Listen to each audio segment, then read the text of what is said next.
오늘 성경 본문 말씀 마태복음 21장 10절부터 16절까지 읽겠습니다.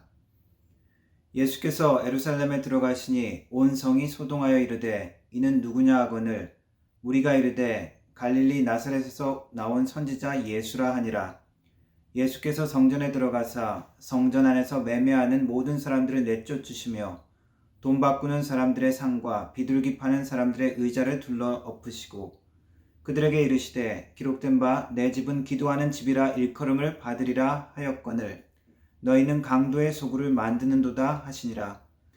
맹인과 전는 자들이 성전에서 예수께 나오매 고쳐주시니 대제사장들과 서기관들이 예수께서 하시는 이상한 일과 또 성전에서 소리질러 호산나 다윗의 자손이여 하는 어린이들을 보고 노하여 예수께 말하되 그들이 하는 말을 듣느냐. 예수께서 이르시되 그렇다. 어린 아기와 젖먹이들의 입에서 나오는 찬미를 온전하게 하셨나이다 함을 너희가 읽어본 일이 없느냐 하시고. 아멘. 영어로 읽겠습니다. When Jesus entered Jerusalem, the whole city was stirred and asked, Who is this? The crowds answered, This is Jesus, the prophet from Nazareth in Galilee. Jesus entered the temple court and drove out all who were buying and selling there. He overturned the tables of the money changers and the benches of those selling doves. It is written, he said to them, My house will be called a house of prayer, but you are making it a den of robbers. The blind and lame came to him at the temple, and he healed them. But when chief priests and the teachers of the law saw the wonderful things he did, and the children shouting in the temple court, Hosanna to the Son of David, they were indignant. Do you hear what these children are saying? They asked him. Yes, replied Jesus. Have you never read, From the lips of the children and infants, you, Lord, have called first your praise? 아멘. 세상이 많이 변하고 있습니다. 인공지능이나 로봇 기술 같은 것들의 발달로 흔히 4차 산업혁명이라고 하죠.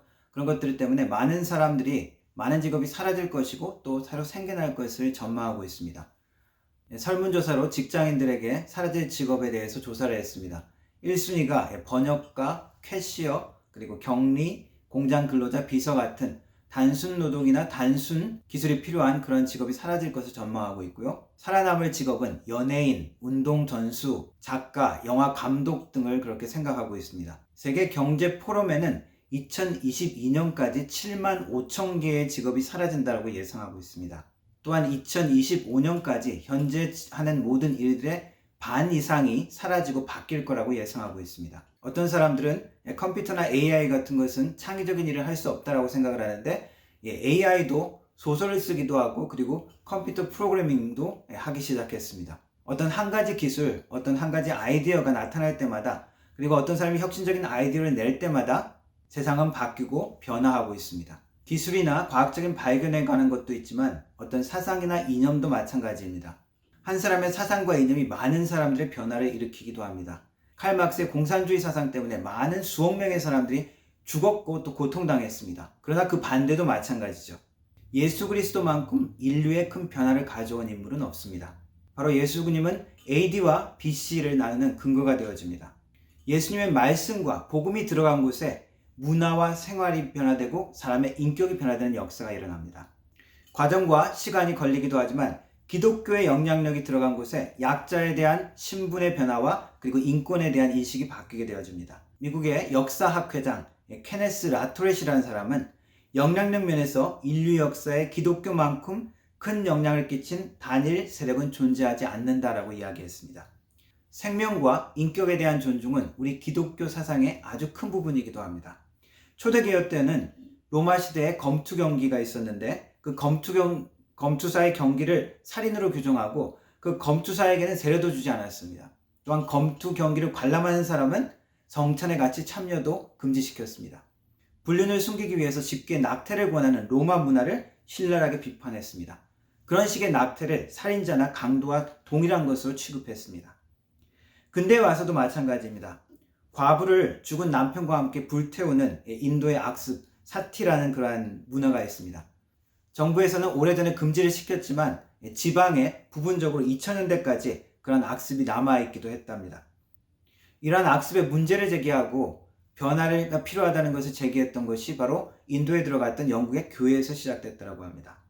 때로는 잘못된 적용으로 예수의 이름으로 악한 일을 저지르고 또 전쟁을 일으킨 부정적인 역사도 분명히 있습니다. 하지만 인류사에 끼친 긍정적인 엄청난 변화를 부정할 수는 없습니다. 노예제 폐지, 신분 철폐, 그리고 일부 일처제, 교육 및 자선기구 같은 모든 활동들에서 기독교의 영향력을 부정할 수는 없습니다. 어떤 사람은 노예제 폐지나 여성의 인권 문제에 관해서 기독교의 영향력이 적다라고 이야기합니다. 왜냐하면 2000년 역사 가운데서 그 일이 일어난 것은 비교적 최근의 일이기 때문입니다. 그러나 예수님의 가르침과 성경의 기본적인 메시지는 어떤 제도나 구조적인 것보다도 먼저 사람에 대한 변화를 이야기합니다. 왜냐하면 사람이 변화가 되지 않으면 아무리 사회 시스템이 바뀐다 해도 결국 변화는 일어나지 않기 때문입니다.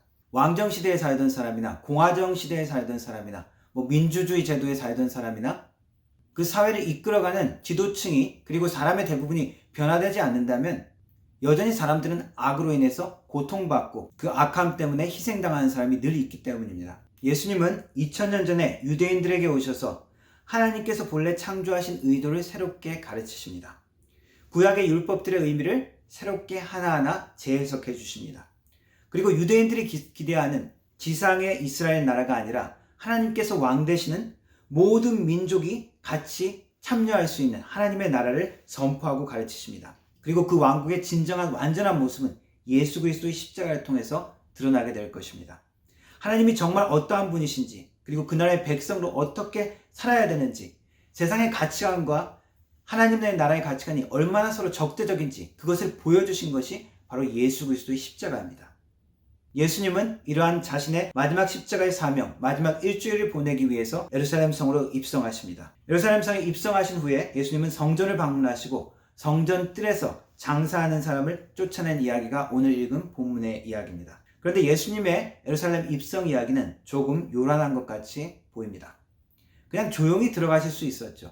그런데 구태여 예수님은 일종의 퍼포먼스를 만드십니다. 어린 나귀를 가져와서 그것을 타고 들어가는 그러한 모습을 보여줍니다.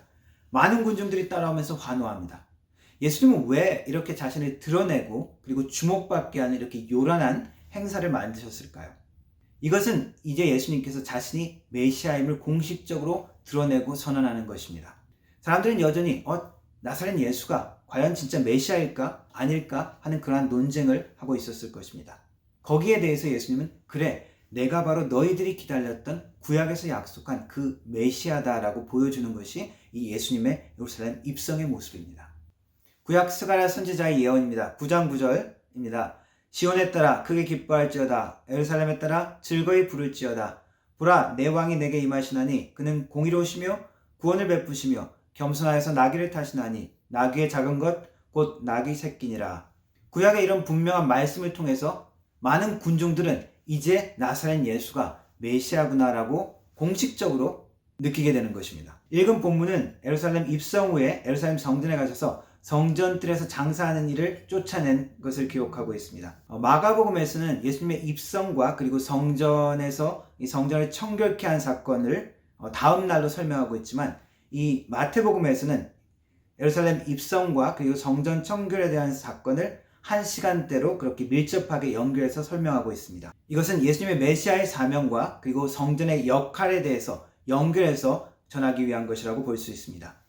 하나님과 만나는 교통할 수 있는 유일한 장소, 유일한 방법이 바로 그 당시에는 예루살렘 성전이었습니다. 그것과 함께 메시아의 사명을 설명하시는 것입니다. 예수님은 장사하는 이들을 쫓아내시면서 내 집은 만민이 기도하는 집이다라고 선언하십니다. 성전은 어떠한 곳입니까? 성전은 하나님과의 만남의 장소입니다. 구약에서 출애굽 때에 하나님은 모세에게 명해서 이스라엘 진영 가운데 성막을 세우게 합니다.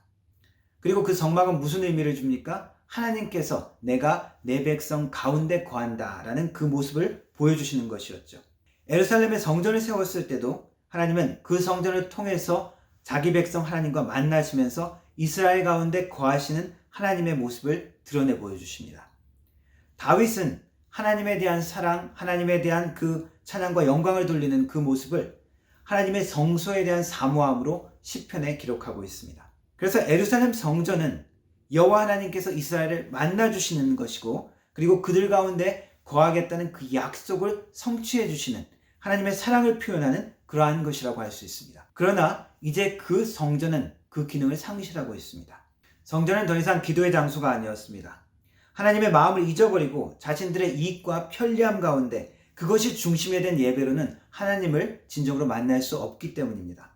그래서 한편으로 이 사건은 성전을 청결하게 했고 새롭게 했다라기보다는 한편으로 성전에 대한 심판을 선언한 것과 마찬가지라고 할 수 있습니다. 연결되는 이야기, 무화과 나무가 저주를 받아서 그리고 말라버리는 사건 역시 하나님의 심판을 의미하죠. 이제 예루살렘 성은 멸망될 것이고 성전은 파괴될 것입니다.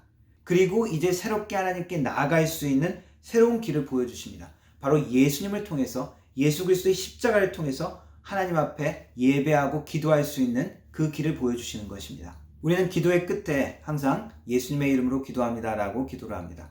그리고 선포를 할 때 예수 그리스도 이름으로 명하기도 합니다. 그러나 예수 그리스도라는 그 말 단어 자체에 마술적인 힘이 있는 것은 아닙니다.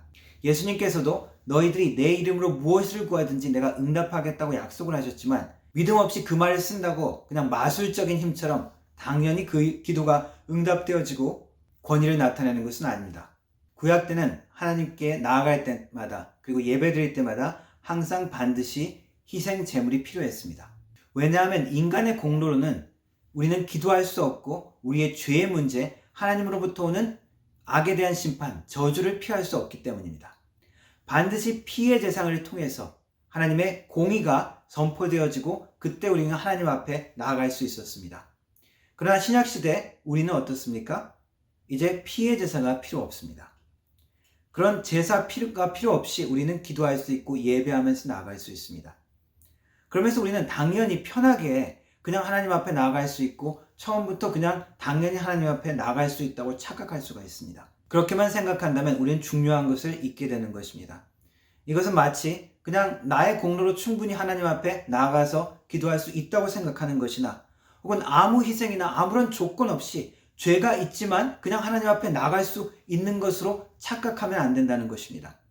바로 우리는 항상 예수의 공로로 기도할 수 있음을 기억해야 합니다. 그것을 잊으면 우리는 예수의 공로를 의지해서 기도하는 것이 아니라 나의 공로를 의지해서 기도하는 것과 같고, 혹은 예수님을 믿고 우리가 하나님 앞에 당연히 나갈 수 있는 자로, 당당한 자로 착각할 수가 있습니다. 이러한 기도와 이러한 예배의 자세는 우리가 기도 끝에 예수님의 이름으로 기도합니다라고 붙이기는 하지만 사실 예수님의 공로를 의지하는 기도도 아니고, 그래서 예수님께서 받으시는 기도도 되지 못할 수가 있습니다. 항상 예수님께서 우리의 기도의 근거이며 예배의 근거이며 하나님 앞에 나아갈 수 있는 근거가 되심을 우리는 늘 반드시 항상 기억해야 합니다. 그럴 때 우리는 은혜 가운데, 감사함 가운데 주님 앞에 나아갈 수가 있습니다.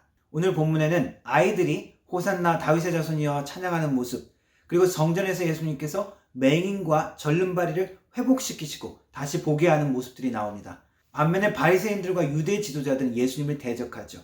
어떠한 것을 깨닫고 무엇을 경고하기를 원하시는 것입니까? 구약의 성전이 아닌 예수 그리스도께서 이제 만민의 기도하는 집으로 우리 가운데 계시다는 것입니다. 그리고 우리는 예수 그리스도의 십자가, 그 공로를 의지해서 믿음으로 하나님 앞에 기도할 수 있고, 그 기도 가운데 하나님이 역사하시고 응답하시고 능력을 보여주시는 것입니다. 그리고 그 예수님의 공로 때문에 그렇게 우리가 사모하고 가까이 하고 싶었지만 가까이 할 수 없었던 하나님께 우리가 아버지로서 나아갈 수 있는 근거가 되어지는 것입니다. 예루살렘 성에 입성하신 예수님은 예루살렘 성의 멸망을 예언하십니다. 그리고 성전에 대한 심판을 선언하십니다. 그러나 말씀을 통해서 우리가 하나님의 섭리를 깨닫는다면 이것은 한편으로 심판이지만, 그리고 한편으로 예수님을 메시아 되심을 믿고 그 소망을 바라보는 자들에게는 이것은 소망의 약속이요 하나님의 은혜의 소식이 될 수 있습니다. 그분께서 선포하신 하나님의 나라를 볼 수 있고 그 나라를 소유하는 소망을 가질 수 있게 되어지기 때문입니다. 이제 예수 그리스도께서 우리의 삶 가운데 하나님을 만날 수 있는 성전이 되어주시고 그 장소가 되어주심에 우리는 감사해야 할 것입니다. 그러한 예수 그리스도의 공로를 항상 기억하며 감사하며 하나님 아버지께 나가서 하나님의 은혜를 만나는, 하나님의 나라의 은혜와 능력을 체험하는 우리의 삶이 되기를 주님의 이름으로 축원합니다. 기도하겠습니다. 하나님 감사합니다. 예수 그리스도께서 하나님의 성전이 되어셔서 우리가 하나님께 마음껏 나아가고 예배하고 기도할 수 있게 하셔서 감사합니다. 예수 그리스도의 공로, 십자가의 공로, 피의 공로를 기억하며 항상 감사함과 은혜 가운데 나아가며 하나님의 나라의 축복을 누릴 수 있는 우리의 삶 될 수 있도록 하나님 도와주옵소서. 예수님의 이름으로 기도합니다. 아멘.